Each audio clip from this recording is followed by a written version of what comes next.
संबंध दुखमय कौन है, स्वीकृत करूं परिहार क्या। इस भव के सब दुख निके, कारण में क्या भाव। तिनकी सत्ता नाश करी, प्रगटे मोक्ष उपाय।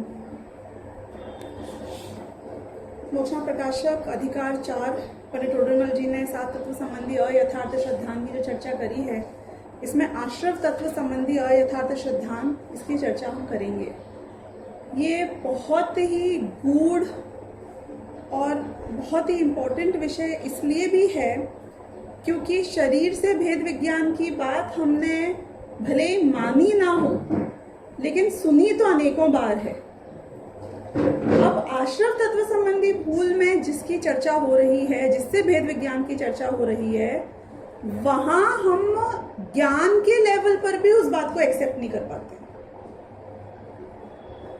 क्योंकि यहां पे बात हो रही है मिथ्यात्व और कषायादि भावों की। सबसे पहले तो मैं मिथ्यात्व और कषायादि भावों की खुलासा करूंगी और फिर हम समझेंगे कि कैसे इसमें और ज्ञान में भेद विज्ञान हम नहीं कर पाते। तो जीव में जो हमने जीव अजीव तत्व संबंधी अयथार्थ श्रद्धा में ये भी समझा था कि 3 कंपोनेंट थे भेद विज्ञान के लेवल के लिए। एक तो परद्रव्य था, एक हमारा शरीर था, और फिर उसके बाद में हमारे ही विकारी भाव थे। परद्रव्य और शरीर में कर्म भी एक प्रकार से आ जाते हैं। 8 कर्म जो पुद्गल के बने हुए हैं, क्योंकि वो भी पुद्गल परद्रव्य रूप हैं। अब वो तो हम समझेंगे कि वो कर्म भी कैसे परद्रव्य रूप हैं, पर मोस्ट इंपॉर्टेंट बात यह है कि चाहे शरीर की बात करो, चाहे पर की बात करो, चाहे कर्मों की बात करो, एटलीस्ट आई न्यू कि ये पुद्गल के बने हैं, इनमें स्पर्श रस गंध वर्ण है। पुद्गल तो आप जानते ही हो ना सब लोग, किसको हम पुद्गल कहते हैं, जिसमें स्पर्श रस गंध और वर्ण हो। तो ये कॉमन फैक्टर तो फिर भी बहुत स्पष्ट और क्लियर है कि ये भिन्न द्रव्य है जीव से। लेकिन जैसे ही बात मिथ्यात्व और राग द्वेष पे आती है, तो उसका उत्पत्ति का स्थान कहाँ है?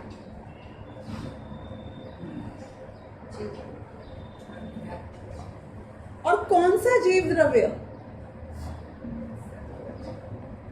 हाँ, मिथ्यात्व और रागादि का उत्पत्ति स्थान जीव और पुद्गल में जीव है, और जितने जीव इस संसार में नजर आ रहे हैं आपको या हैं, उनमें भी मेरे मिथ्यात्व और मेरे राग द्वेष का उत्पत्ति स्थान मेरा जीव द्रव्य है। मतलब मेरे बच्चे हैं। तो ज्ञान भी मुझ में पैदा होता है, राग द्वेष भी मुझ में पैदा होता है, उत्पत्ति स्थान कॉमन है।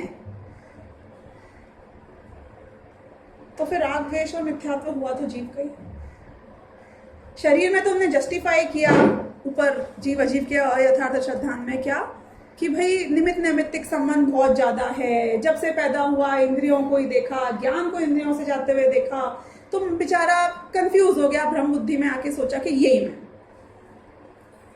लेकिन अब तो बुद्धिशाली जीव भी जब राग द्वेष को मिथ्यात्व को जीव में पैदा होते हुए देखेगा, बड़े से बड़े फिलोसोफर्स, चाहे भारतीय दर्शन में हुए हो चाहे पाश्चात्य दर्शन में हुए हो, शरीर से भिन्नता तो उनने मान ली थी। अनेकों दर्शन है जो शरीर से भिन्न आत्मा को मानते हैं, लेकिन राग द्वेष और मिथ्यात्व से भिन्न कोई दर्शन, कोई फिलोसोफर नहीं है जो जीव को मानते। इतने बुद्धिशाली जीव, बड़े से बड़े साइंटिस्ट बोलो उनको, फिलोसफी के साइंटिस्ट बोलो, जो बोलो, ये बात दिमाग में बैठ ही नहीं सकती। कैसे बैठे? हाँ, कैसे बैठे बताओ आप? कि जिस जीव में ज्ञान होता है, उस जीव में राग होता है, उस जीव में मिथ्यात्व होता है, तो जैसे भी हैं अच्छे बुरे मेरे पुत्र हैं ना, चाहे मेरी हत्या करें, चाहे मुझे निहाल करें, खाना तो बना के खिलाऊंगी ना, मेरे पुत्र हैं। तो वो ये बोलते हैं ऐसा जरूरी नहीं है, ऐसा जरूरी नहीं है कि इसी शरीर में जो कैंसर हो उसको अपना अंग मान के बचा के संभाल के रखो। उत्पत्ति स्थान सेम हो तो भी भिन्नपना होता है। किस अपेक्षा होता है? किस अपेक्षा होता है भिन्नपना? हाँ,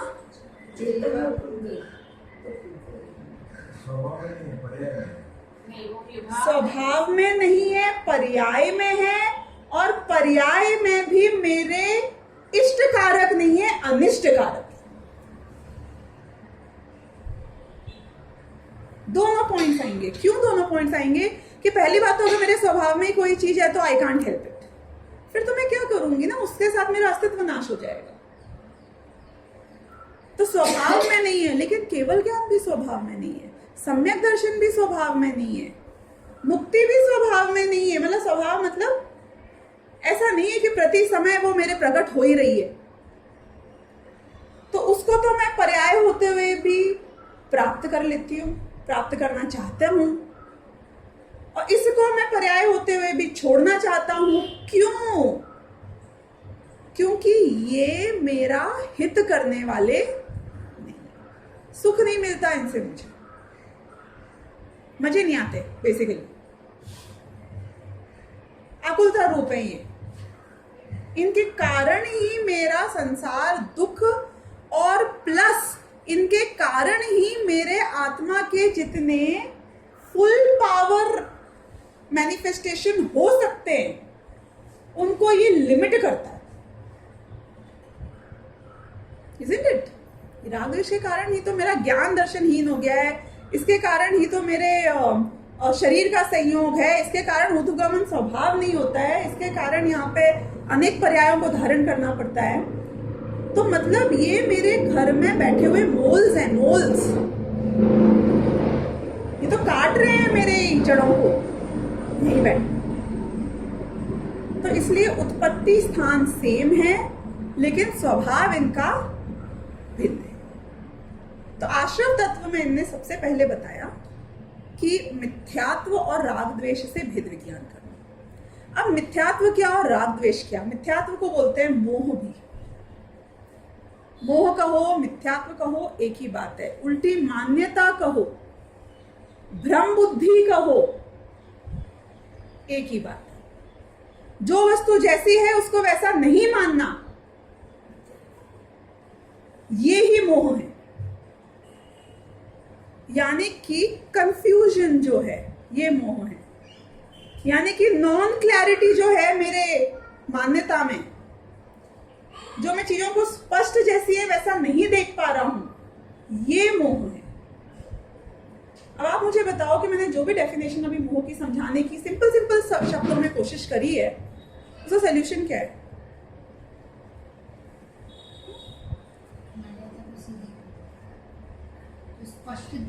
मैंने बोला कि आप जो मानते हो वो गलत है, तो मोह कैसे जाएगा, मिथ्यात्व कैसे जाएगा? उपवास करोगे तो जाएगा, मंदिर जाओगे तो जाएगा, तीर्थ यात्रा करोगे तो जाएगा, तपस्या करेंगे, नमोकार मंत्र की माला फेरेंगे तो जाएगा। कि मैं जो समझता हूँ वो गलत है, भगवान 1008 बार माला फेरता हूँ, ऐसे जाएगा? कैसे जाएगा? हाँ, कि जो गलत मानता हो उसको सही जानेगा तो सही मानेगा। आप सोल्यूशन और प्रॉब्लम को कनेक्ट तो करने की कोशिश करो। आप कह रहे हो कि आपको जो लगता है वो गलत है, तो आपका फर्स्ट क्वेश्चन क्या होएगा? तो सही क्या है? मैं सही जान लूं और फिर मुझे आप पे फेथ आए कि आप जो कह रहे हो वो बात सही है, और मैं अपने अनुभव से वैलिडेट करूं। एक तो बोलने वाले की ऑथेंटिसिटी, उससे फर्क पड़ेगा। जिस बात को मैं नहीं मानता हूं वो यदि कोई बहुत एक्सपर्ट आदमी जिसके ऊपर मुझे भरोसा हो जाए वो बोलता है, तो मुझे लगता है नहीं ये बोल रहे हैं तो बात में दम होगा। नहीं होता ऐसा? सम SME, subject matter expert, somebody whom you agree is better than you, is most authentic, कोई आपकी आंखों देखी बात को झुटलाए लेकिन उसकी ऑथेंटिसिटी इतनी हाई हो तो आप फिर भी अपनी बात को छोड़ के उसकी बात मानते हो कि नहीं मानते? हाँ, मानते हैं ना। उदाहरण दूं इसके लिए कि नहीं आवश्यक नहीं है ना आवश्यक। तो यदि हमें आप्त यानी कि हमारे देव शास्त्र गुरु यानी कि कौन कि केवल ज्ञानी, वो ये कहते हैं कि हाँ तुझे तेरी आंखों से नजर नहीं आता है कि तेरा आत्मा भिन्न है, कि राग द्वेष भिन्न है, कि शरीर भिन्न है, कि कर्मों की सत्ता है, ये भी मुझे अपनी आंखों से नजर नहीं आता है। लेकिन जब केवल ज्ञानी ये बात कहता है तो उसकी बात मानोगे कि नहीं मानोगे? कि मानेंगे, अपना दिमाग लगा के मानेंगे। तो लगाओ, हम क्या मना कर रहे हैं? कहने पे मानोगे तो सम्यक दर्शन नहीं होएगा। सुन लेना, सुन लेना, आपने कही और आपका वचन प्रमाण। ऐसा बड़े से बड़ा आदमी भी यदि मान लेता है ऐसे श्रद्धान के साथ कि हमें तो इन पे इतना विश्वास है कि आंख बंद करके बोलेंगे कूदो, हमें दिख रही थी खाई, हमने आंख बंद करी, उन्होंने कहा कूदो, हम तो कूद जाएंगे, ऐसी श्रद्धा है।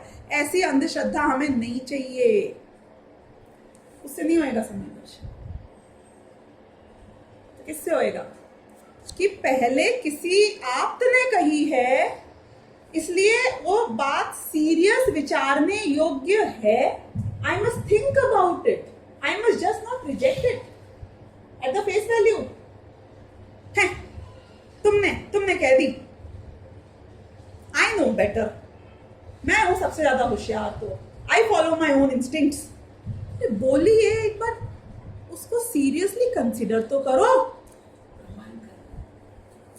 तो उसको कंसीडर करो कि उनने कही है, इस बात में कोई बहुत गहराई है, मुझे समझ नहीं आ रहा है, तो इसका मतलब है कि कहीं गैप जो है वो मुझे आइडेंटिफाई करना चाहिए। मेरा अनुभव और उनका अनुभव मैच नहीं कर रहा है, मतलब हमको वो समझने की कोशिश करनी चाहिए कि क्यों नहीं मैच कर रहा है। तो वो तर्क लगाना, अपने अनुभव से वैलिडेट करना। और जब तर्क लगाओगे और अनुभव से वैलिडेट करोगे तो तुम्हारी बात उनसे मैच हो ही जाएगी। अब यदि इसी पॉइंट के ऊपर मैं समझो क्रमबद्ध पर्याय का एक सब्जेक्ट ले आती हूँ एग्जाम्पल के तौर पे, कि मेरे को तो नहीं स्वीकार होता कि क्रमबद्ध पर्याय जैसी कोई चीज यानी कि सब कुछ फिक्स हो, नहीं, पचता नहीं है। I can't believe it. कि पहली बात तो केवल ज्ञानी ने कही है, is it worth thinking about and considering और इट इज नॉट वर्थ? पहले ये नहीं, हम तो मानते ही नहीं, हम हो ही नहीं सकते। होंगे, उनको लगता होएगा, तो इसका मतलब है कि बस हम ही हैं, तो हम सबसे होशियार हैं। केवल ज्ञानी की बात को तुमने इतना नहीं समझा इंपॉर्टेंट कि उसके बारे में विचार किया जाए सीरियस कंसिडरेशन में। अब फिर जब तुमने अनुभव करने की कोशिश करी, लॉजिक बिठाने की कोशिश करी, तर्क किए, तो तुमने देखा कि यदि चीजें ऑटोमेटिक नहीं होंगी तो चाओस हो जाएगा, अराजकता फैल जाएगी, करेगा कोई, भरेगा कोई। जब इतना सिंक्रोनाइजेशन हाई है और करने वाला कोई नहीं है तो it has to be an automatic व्यवस्था।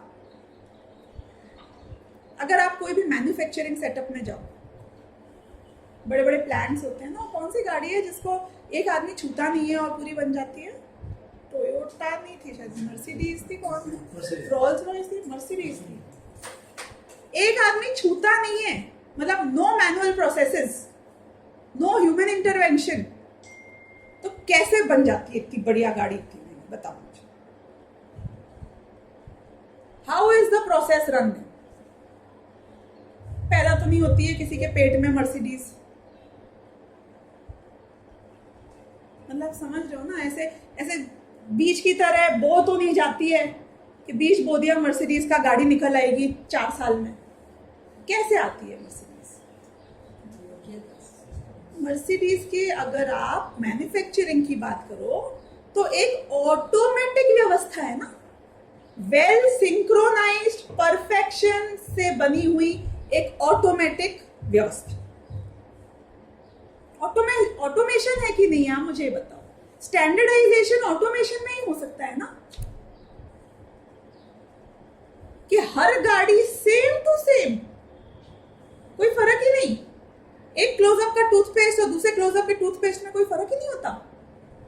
वही डायमेंशन, वही साइज, वही कलर, वही क्वांटिटी, एवरीथिंग सेम, वही टेक्सचर। यानी कि ऑटोमेटिक व्यवस्था है ना, व्यवस्था तो है। तो सारी दुनिया में सब कुछ जो इतने परफेक्शन के साथ होता है, तो क्या सारी मर्सिडीज की गाड़ियां ब्लैक होती है? तो क्या सारी मर्सिडीज की गाड़ियां वाइट होती है? कि वो चेंज भी उस ऑटोमेशन में इनबिल्ट होता है। ये वर्जन की वो वर्जन, के ये कलर की वो कलर, कि ये मॉडल की वो मॉडल। तो इतनी बड़ी दुनिया मुझे बताओ चलेगी कैसे? कि कुछ तो ऑटोमेशन होएगा ना, नहीं तो लॉजिक कैसे फिट होएगा? सिंक्रोनाइजेशन कैसे होएगा? न्याय कैसे होगा?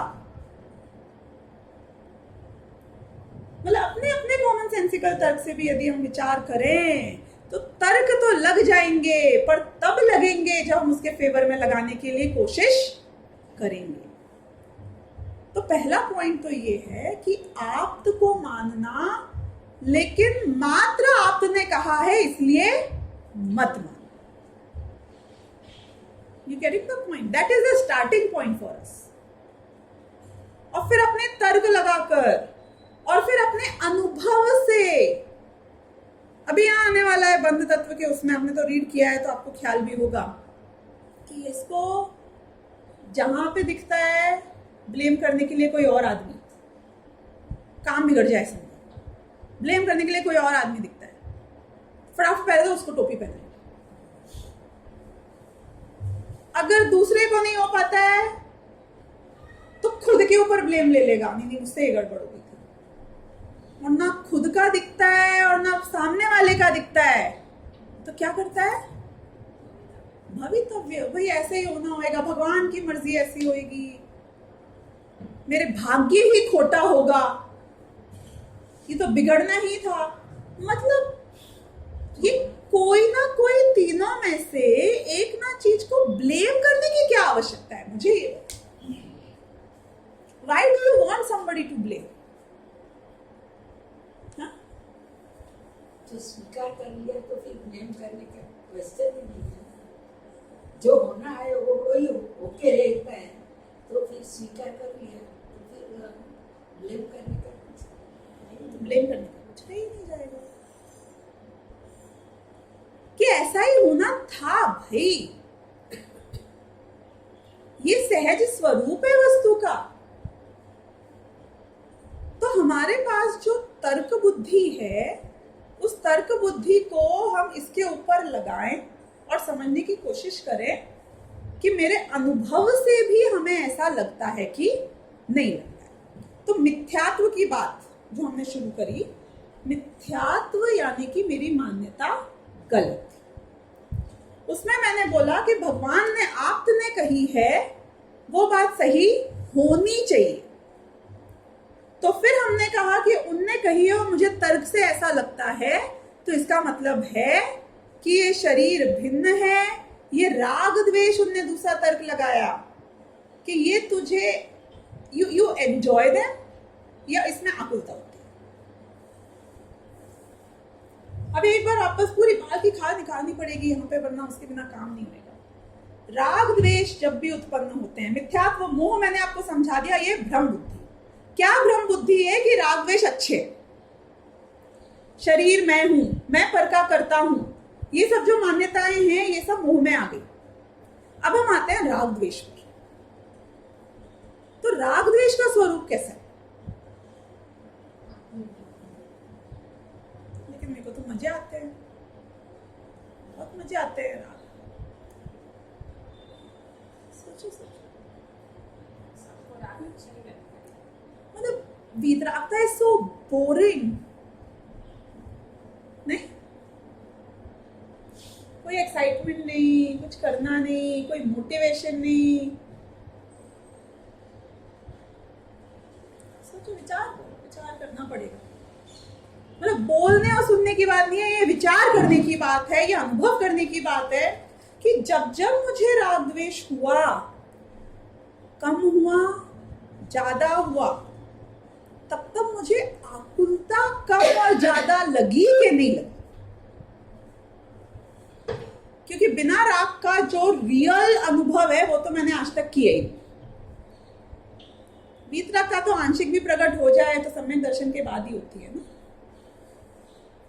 तो तुमने वो जो असली है वो तो टेस्ट किया ही नहीं। अभी हम क्या समझ सकते हैं कि ज्यादा गर्म चीज हो तो ज्यादा चटका लगता है, कम गर्म चीज हो तो कम चटका लगता है। मतलब बिल्कुल गर्म नहीं होएगी तो शायद चटका ना लगे। अभी तो अजम्पशन पे चलेगा काम सारा। तो ज्यादा राग, जिसको जितना ज्यादा राग उसको उतनी आकुलता है कि नहीं?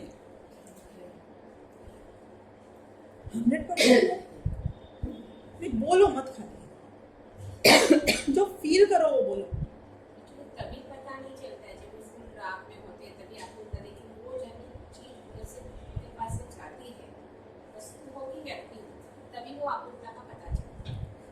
हम सिर्फ कंपैरिजन करते हैं प्रतिकूल आकुलता का, संयोग की आकुलता का, और अनुकूल संयोग की आकुलता का। एक्चुअली आकुलता दोनों में सेम है। बताऊं क्यों? क्योंकि तुम्हारे अभिप्राय में उसके प्रति गृद्धता की कमी नहीं है।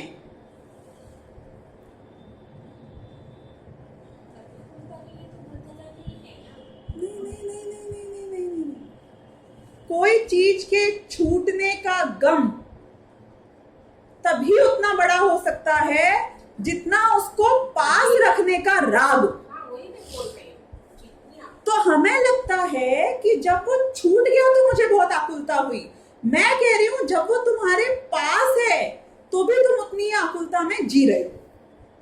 लेकिन वो प्रतिकूल होता है इससे।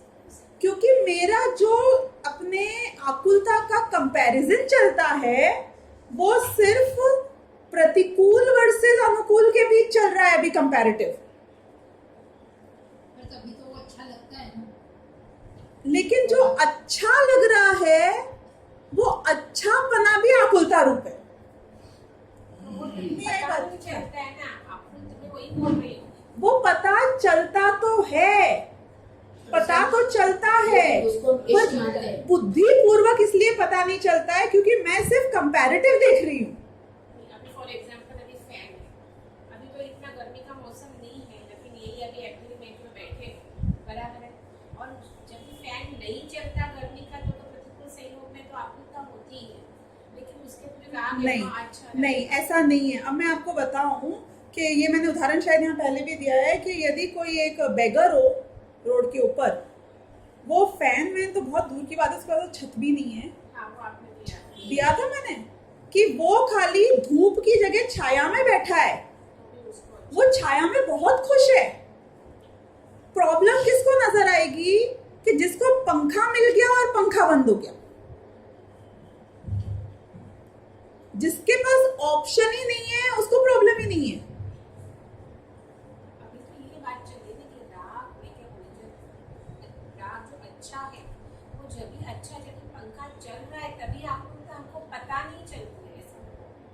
लेकिन मैं ये कह रही हूँ कि जो गृद्धता का लेवल है, गृद्धता यानी कि आसक्ति, आसक्ति यानी कि इंटेंसिटी ऑफ राग जो तुम्हारे में है वो कांस्टेंट रहती है।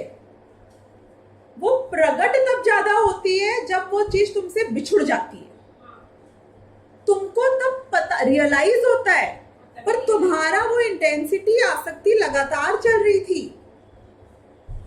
और उसका भी मैं लॉजिक बताऊं क्या है लॉजिक भी बताती हूँ। जैसे कि मेरे माँ बाप मेरे साथ में ही रहते हैं, ठीक है, तो मैं आई तो नेवर मिस देम। क्यों? जब मन हुआ मिल लिया, जब हुआ बात कर ली, आजकल तो वीडियो कॉल ये वो ज्यादा ही है तो सब कर लो। तो अब मुझे आसक्ति उनमें है कि नहीं?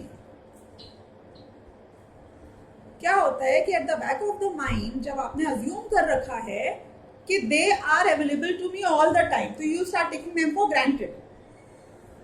कोई प्रॉब्लम ही नहीं है, तो यहीं पे तो रहते हैं मम्मी पापा, क्या प्रॉब्लम है, why should I miss them? तो क्योंकि वो इतने इजीली अवेलेबल है तो मेरा उपयोग का विषय वो पूरे टाइम नहीं बनता। Is the logic coming on to you? आपको उनको उपयोग का विषय जब बनाना चाहते हो तब बना लेते हो, once in a week, once in a month, whatever. बार बार वो आपके उपयोग के विषय नहीं बन पाते, क्योंकि आवश्यकता प्रतीत नहीं होती है मुझे कि मेरे उपयोग के विषय बने, क्योंकि मुझे पता है कि वो तो अवेलेबल है। लेकिन जब वो छूट गए, दूर हो गए, तो तुम कब दुखी होते हो? क्योंकि तुम बार बार अपने उपयोग के विषय उन्हीं को ही बनाते रहते हो। आपको ख्याल आ रही है बात? तो अब आसक्ति तुम्हारी बराबर थी पहले भी और अभी भी, लेकिन उपयोग का विषय बन रहा है इसलिए तुम ज्यादा दुखी हो रहे हो। पहले उपयोग का विषय नहीं बन रहा था इतना ज्यादा, इसलिए तुम इतने दुखी नहीं हो रहे थे, ऐसा हमको लगता है। पर जो आसक्ति का लेवल है वो तो इक्वली है ना थ्रू आउट।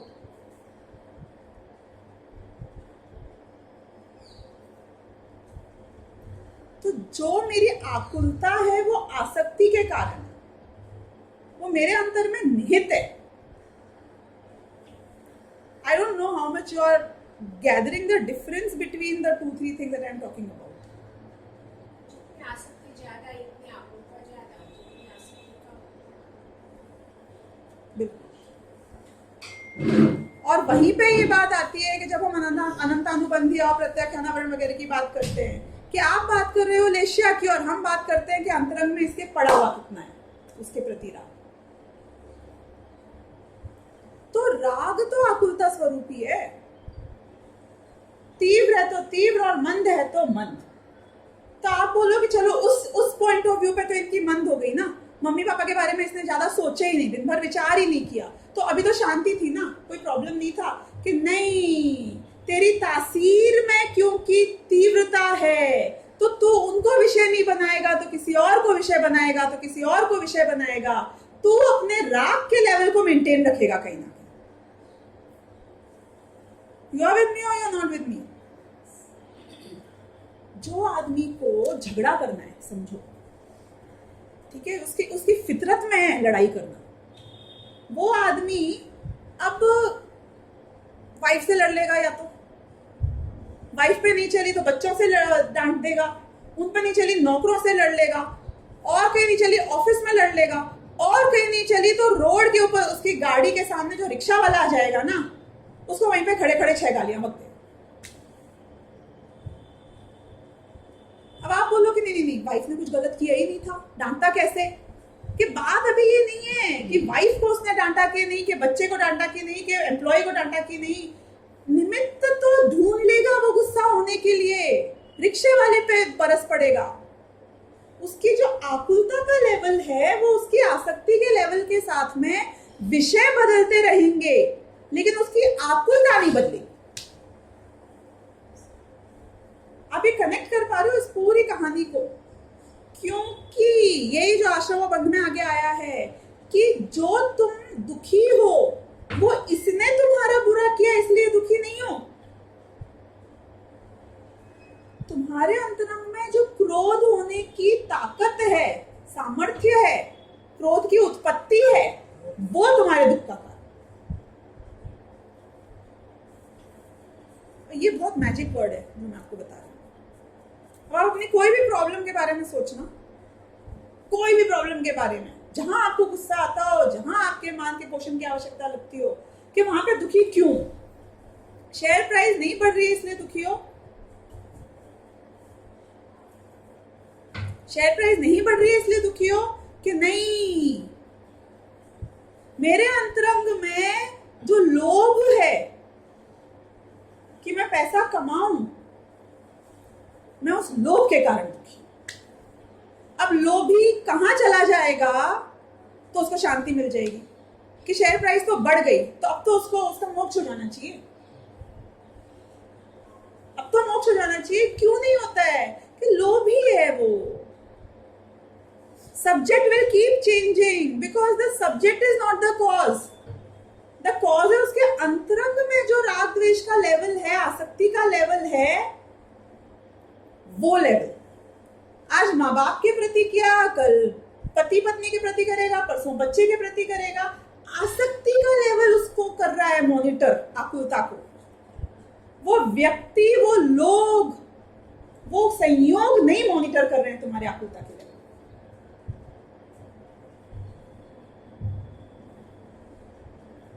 मैं बहुत कंफ्यूज हूँ सबके एक्सप्रेशन देख के, सच बताऊं तो। जिसको ज्यादा अपनापन माना उसके लिए ज्यादा आकुलता होगी। उसके लिए की प्रॉब्लम नहीं है, यही मैं बताने की कोशिश। उदाहरण मैंने दिया विषय वस्तु का, लेकिन घटा रही हूं मैं अपनी योग्यता पर। Problem is not mother, problem can be anybody in the world. क्यों? क्योंकि मैं बहुत ज्यादा राग करती हूँ ना हर व्यक्ति से, मैं जुड़ जाती हूँ। Problem is with me. अच्छा देखो, आपको एक बहुत कॉमन सेंसिकल बात बताऊं। जो लड़का अपनी माँ से बहुत अटैच्ड है, उसके लिए सब कुछ कर सकता है as a kid, as a youngster, अब आप बताओ कि लाइफ में वो कैसा हस्बैंड बनेगा? बीवी के लिए भी सब, हाँ, बीवी के लिए भी सब कि बीवी के लिए भी बहुत कमिटेड हस्बैंड बनेगा वो। जो माँ की आंख में आंसू नहीं देख सकता है, वो बीवी की आंख में आंसू नहीं देखने के लिए कदाचित हो सकता है कि माँ को रुला दे, इसको फोकस। और वो बच्चों की आंख में आंसू नहीं देखने के लिए हो सकता है बीवी को रुला दे। लेकिन उसमें जो आसक्ति की योग्यता है, जो व्यक्ति बहुत ममता में, जो एक कोई माँ बहुत ममता में होती है ना, वो हर एक से माँ की तरह ही बात करती है, चाहे बच्चे से करे, चाहे भाई से करे, चाहे मतलब मतलब उसके वो बस झलकती रहती है हर जगह। क्योंकि विषय वस्तु चेंज हो सकती है, आप में राग करने की योग्यता अलग, और आकुलता मेरी योग्यता से रिलेटेड है, संयोगों से रिलेटेड नहीं है। अब उस व्यक्ति को प्रतिकूल संयोग हो तो कदाचित उसका आप ज्यादा बुरा रूप देखो, उसके अनुकूल संयोग हो तो आप कदाचित उसका अलग टाइप का रूप देखो, लेकिन उसकी तासीर बहुत तीव्र है, यानी कि उसमें आकुलता हमेशा बहुत तीव्र ही चलती है। देखो, आपकी लड़की को यदि कोई ऐसा लड़का प्यार करे तो दुनिया में किसी को भी मार सकता हो, खुद की भी नस काट सकता हो उसको पाने के लिए। Is he a good match? क्यों? इतना प्यार करने वाला कहाँ मिलेगा? क्या प्रॉब्लम है? ऐसे ही सब चाहते हैं, ऐसे ही लोग इंप्रेस होते हैं। ये तो बहुत अच्छी बात है कि इतना कमिटेड है, कभी उसको चीट नहीं करेगा। क्या प्रॉब्लम क्या है? सब करेगा, कष्ट दे दे के भी खुद को उसके लिए सब करेगा। प्रॉब्लम क्या है? कि भैया आज उसको पाने के लिए किसी को मार सकता है, अपनी नस काट सकता है, कल को वो इतनी सी प्रतिकूल हुई उसकी काट देगा। कि नहीं, पर वो इसको तो प्यार करता है इसलिए कर रहा है ना, कि भैया उसकी तासीर में प्रॉब्लम है।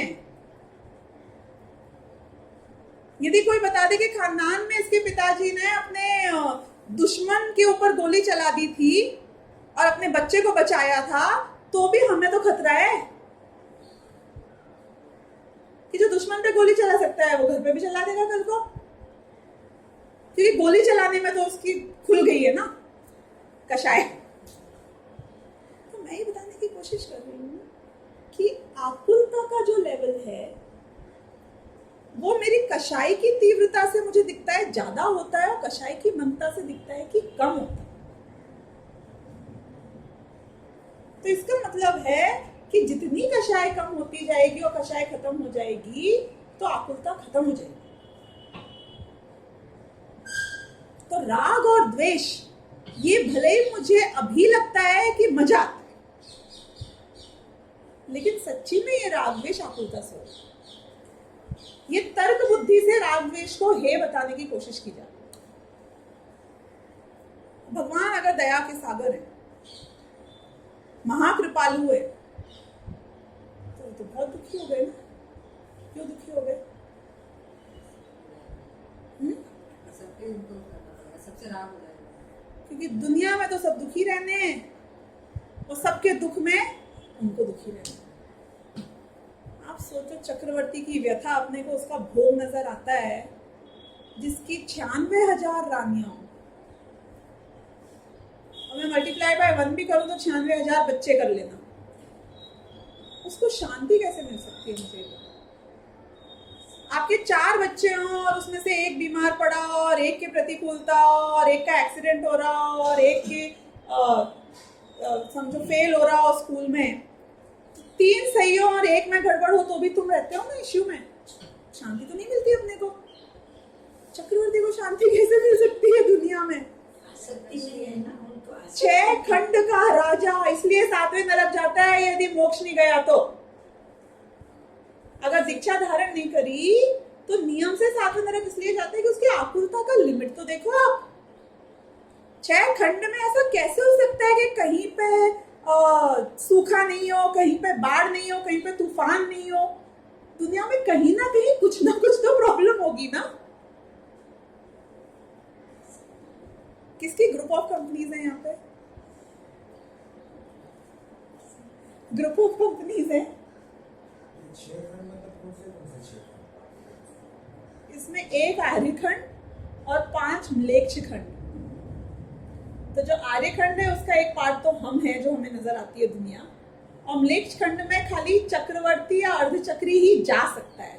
उसके विजयार्थ पर्वत से जाने का जो रास्ता है, वो जो गुफाएं हैं, वो चक्रवर्ती के पुण्य ही इतना है कि वो उसको पार कर सकता है या खोल सकता है, या it's a different world all together, जो अभी भी है। क्यों नहीं है? म्लेच्छ खंड तो है ना, लेकिन अभी आपको पता नहीं। हम वहाँ जा नहीं सकते हैं। हमारे सैटेलाइट या रॉकेट या वो सब हम नहीं जा सकते हैं, सिर्फ चक्रवर्ती ही जा सकते हैं। वहां पे अभी भी आयु हजारों सालों की है, अभी भी।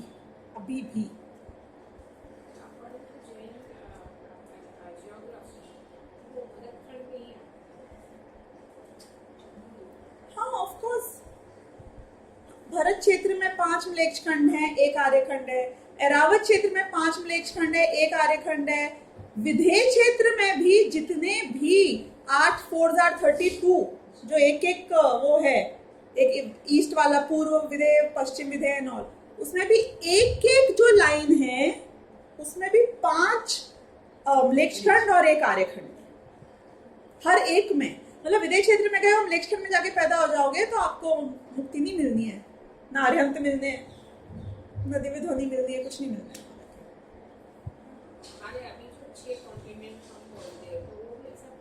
ये सब तो आर्यखंड के भी हिस्से भी हो सकते हैं और टोटल भी हो सकता है, वो अपने को नहीं पता। Whether we are total Aryakhand or we are a part of Aryakhand only, that we don't know. But we are Aryakhand. Whatever you can reach right now is all Aryakhand. American, African, all, everybody. North Pole, South Pole, everybody is Aryakhand right now. हम सब Aryakhand. म्लेच्छ खंड वालों के तो अभी भी हजारों वर्ष की आयु है।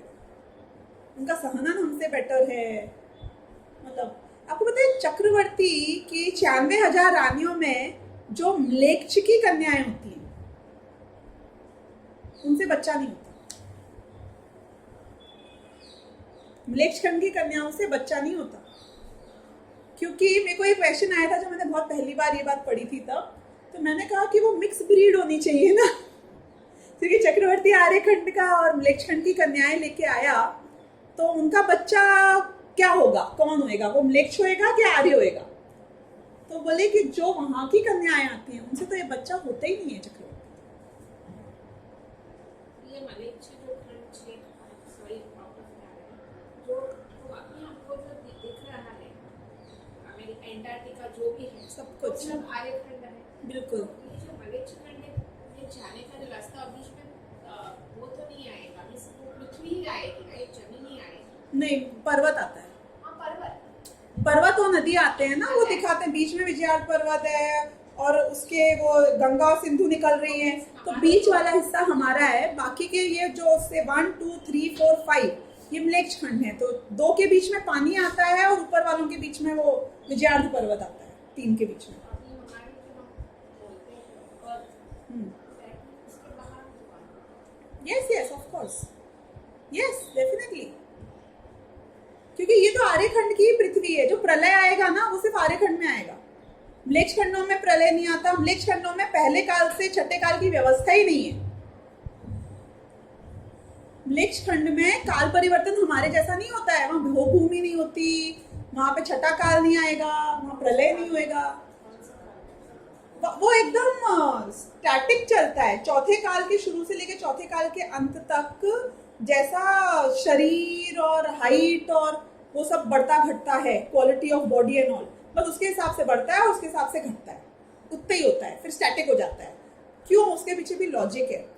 मतलब मैं आपको बहुत विषयांतर ले जा रही हूँ, पर लॉजिक ये है कि जो पहला चक्रवर्ती होगा, भरत चक्रवर्ती ने जो आर्यखंड का वो मलेच्छ खंड की कन्याओं से शादी करी होगी, तो ऐसा तो नहीं हो सकता है कि भरत चक्रवर्ती इतने धनुष ऊंचा हो और वो इतनी इतनी सी चींटी बराबर कन्याएं हो, तो उनकी जो हाइट बॉडी होती है वो मैच करती है। और पंचम काल के अंत तक जो लास्ट चक्रवर्ती हुआ समझो, उसकी जो थी वो रिड्यूस हो के उतनी ही मिली उनको, जो उनको मैच कर पाई। हाँ, मतलब पंचम काल तक, मतलब चौथे काल के अंत तक जो लास्ट चक्रवर्ती जो हुआ होगा, मतलब they reduce till the end of fourth काल in the avasarpini and they increase in the उत्सर्पिणी।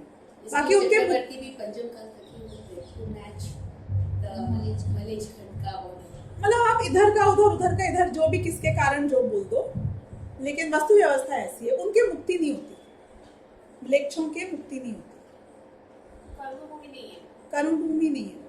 हाँ, मतलब कर्म भूमि तो है क्योंकि पूरा भरत क्षेत्र कर्म भूमि है, लेकिन कर्म भूमि में भी मुक्ति जाने योग्य सिर्फ आर्यखंडी है, वो नहीं है।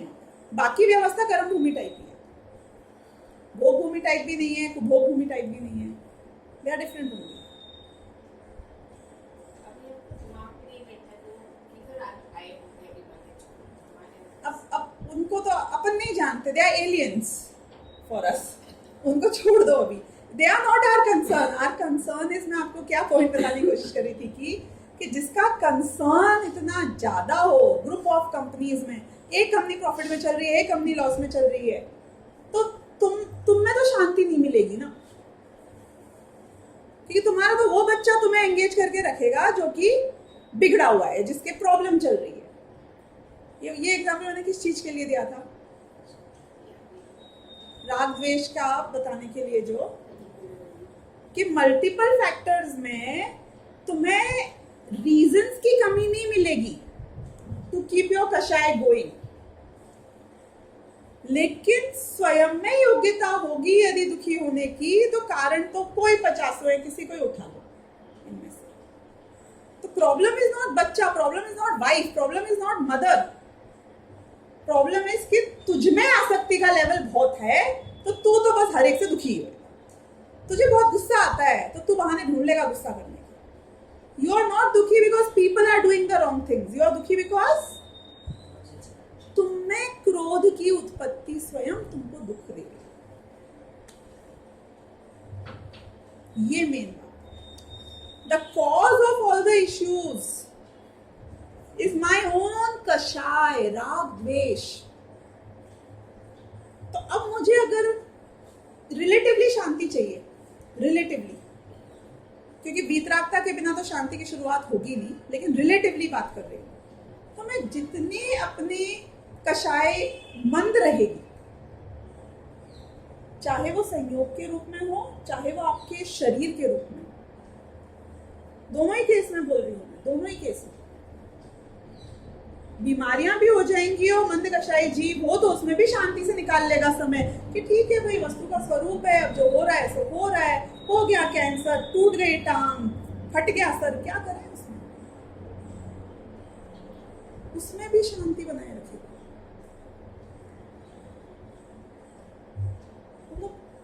आप ये सोचो कि राग द्वेष नाम की ये जो हमारी कषाय है, ये कषाय ही मेरा टोटल संसार है।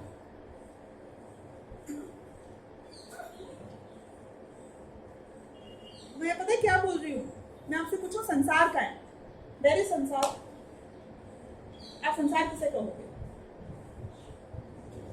नित्य कि कोई बोलेगा संसार ये दुनिया है, कि कोई बोलेगा मेरा संसार मेरे प्रियजन है। नहीं। हाँ हाँ हाँ, मेरा जितना राग और द्वेष की सत्ता, ये मेरे टोटल संसार का डायमेंशन। और जैसे ये राग द्वेष नष्ट हुआ तो संसार नष्ट हो जाता है। हाँ, अरिहंत भगवान संसार छोड़ के चले गए, सिद्ध भगवान संसार छोड़ के चले गए। यहाँ पे संसार कौन था? कि राग द्वेष ही है। कि जो मुनि बन गया उसने संसार का त्याग कर दिया। कि किस संसार का त्याग किया? कि ज्योग्राफिकल नहीं है संसार, वो राग छोड़ा मतलब संसार छोड़ा। तो टोटल संसार फॉर माय जीव की जो डेफिनेशन है वो मेरे टोटल राग द्वेष के बराबर है। यानी कि मेरा सबसे बड़ा दुश्मन, अब सोचना इस बारे में, मेरा सबसे बड़ा दुनिया में दुश्मन कौन है? कर्म है, पाप है, लोग हैं, गवर्नमेंट है, मतलब कौन है? टैक्स अथॉरिटीज हैं। कौन है मेरा दुश्मन? जो मेरे ऊपर गोली दागे या सिर फोड़े वो है? कि मेरा टोटल दुनिया में जो सबसे बड़ा दुश्मन है वो है जिसको मैं सांप की तरह दूध पिला रही हूं घर में। जिसको मैं अपना अच्छा, मुझ में पैदा हुआ, मेरा पार्ट, मेरा हिस्सा, जिसको मैं इतना सेफगार्ड कर रही हूं। अब मुझे बताना एक आदमी इस पूरी दुनिया में जो लव इज गॉड नहीं बोलता।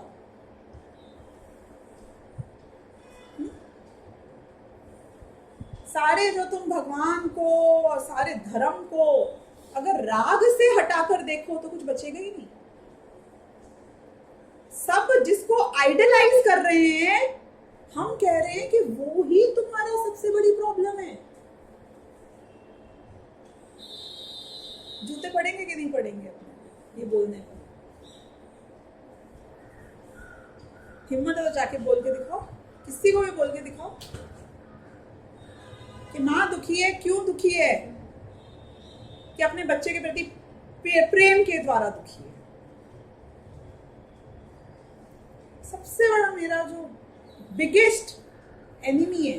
तो क्या करूं? कि राग को खत्म कैसे करूं? कि पहले राग को उपादेय मानना खत्म करो। This is the key to सम्यक दर्शन।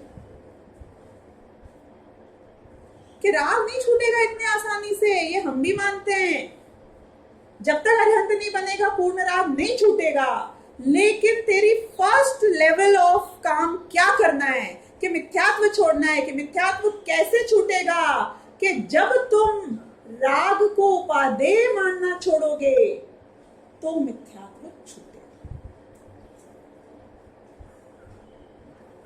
हमने शुरुआत क्या कहां से करी थी आज के लेक्चर की? कि मोह छोड़ना है तो क्या करना होगा? What is the question? What is the question that you will ask? कि मैं आप जो मानते हो वो गलत है, ये मिथ्यात्व है आपका, ये मोह है आपका। क्या करे? क्या सही है? कि ये सही है कि राग है,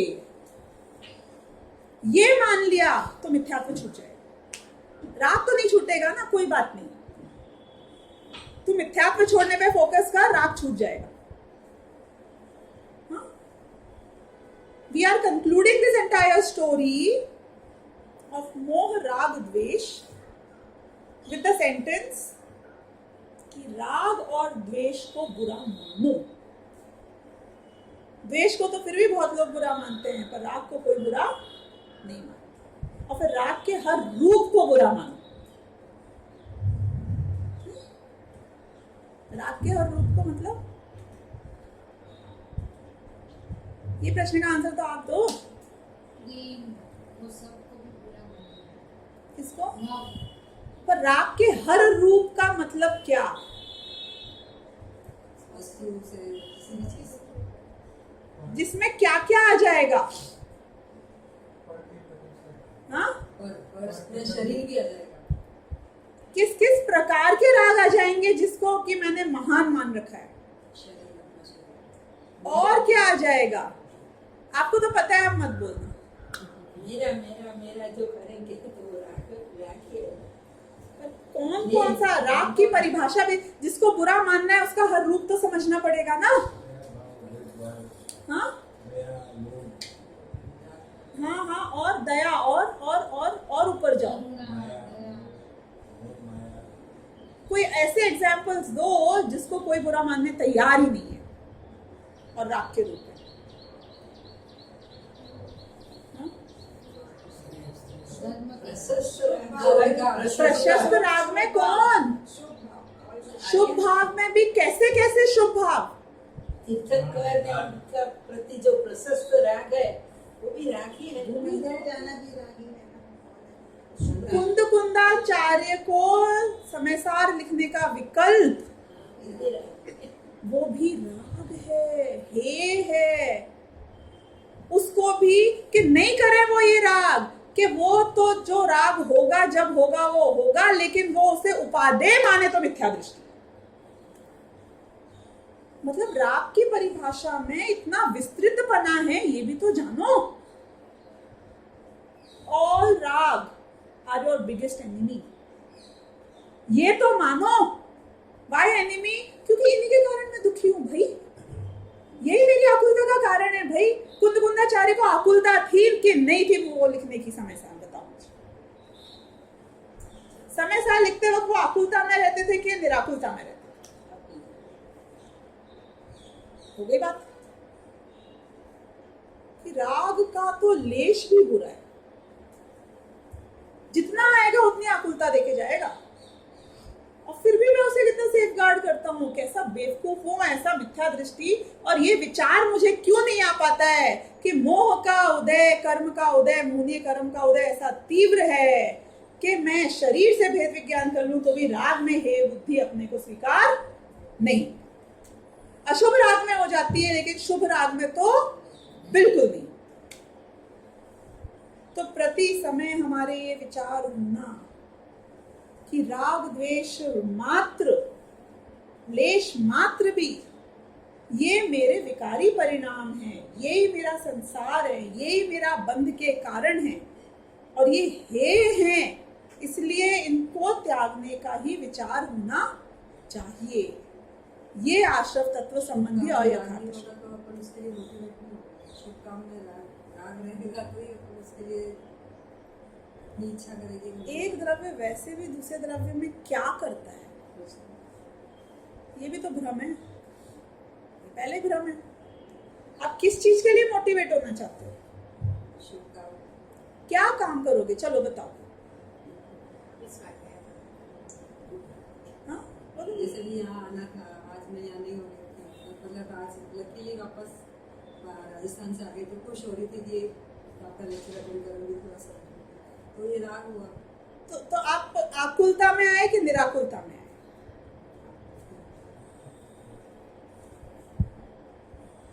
तो आकुलता का नाश तो नहीं हुआ ना। मैं एक बात बता रही हूँ आपको खत्म करने से पहले आज का विषय, कि जितनी धर्म के नाम पर हम जो भी करते हैं और फिर डीमोटिवेट हो जाते हैं, ऐसे भी बहुत लोग हैं ना।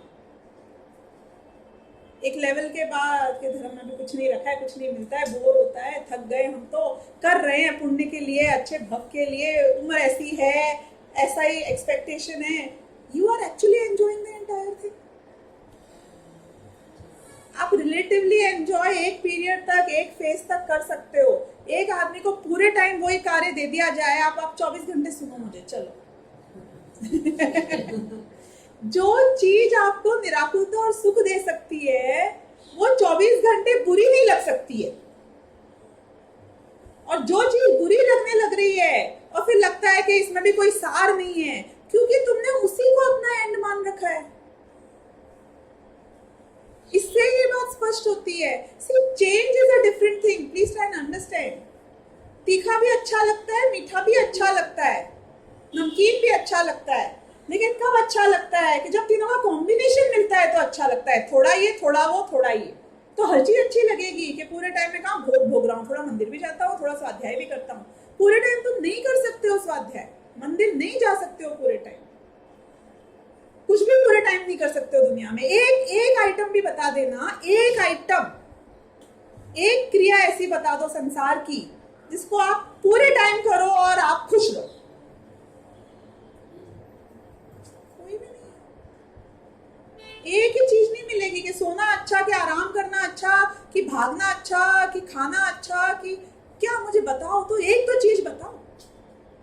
ये सब आकुलता करने वाली है, सब आकुलता करने वाली है। क्यों? क्योंकि तुमने राग में मान रखा है, राग की पूर्ति में मान रखा है सुख को।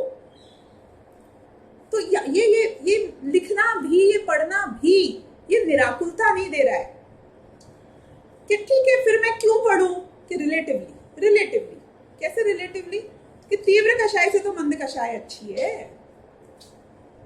वो सब कंपैरेटिव के चक्कर में हम उसको उपादेय मानते, गड़बड़ वहां हो रही है। और यही मिथ्यात्व है कि उसके जिस पार्ट को उपादेय मानोगे वहीं अटक गए, फंस गए। Now you are trapped in मिथ्यात्व, उसी की वजह से आप बाहर नहीं निकल। तो ये बहुत गंभीरता पूर्वक विचार करने का विषय है कि राग द्वेष के हर रूप को हे मान, और ये मान लिया तो शरीर से भी हो गया भेद विज्ञान, परद्रव्य से भी हो गया, कर्तृत्व बुद्धि भी गई, सब गया। ये हाथी के पांव में सब आ गए। राग द्वेष को जिसने हे माना, अब उसको और चीजों से भेद विज्ञान करने की आवश्यकता ही नहीं है। कैसे? हाँ, क्या बहुत सिंपल हो गई ना, संसार खत्म हो गया। तो आश्रव तत्व संबंधी अयथार्थ श्रद्धान बहुत ही क्रूशियल है। इसको हम अगली बार और अगर थोड़ी आवश्यकता पड़ेगी तो करेंगे, और पर इस बारे में विचार जरूर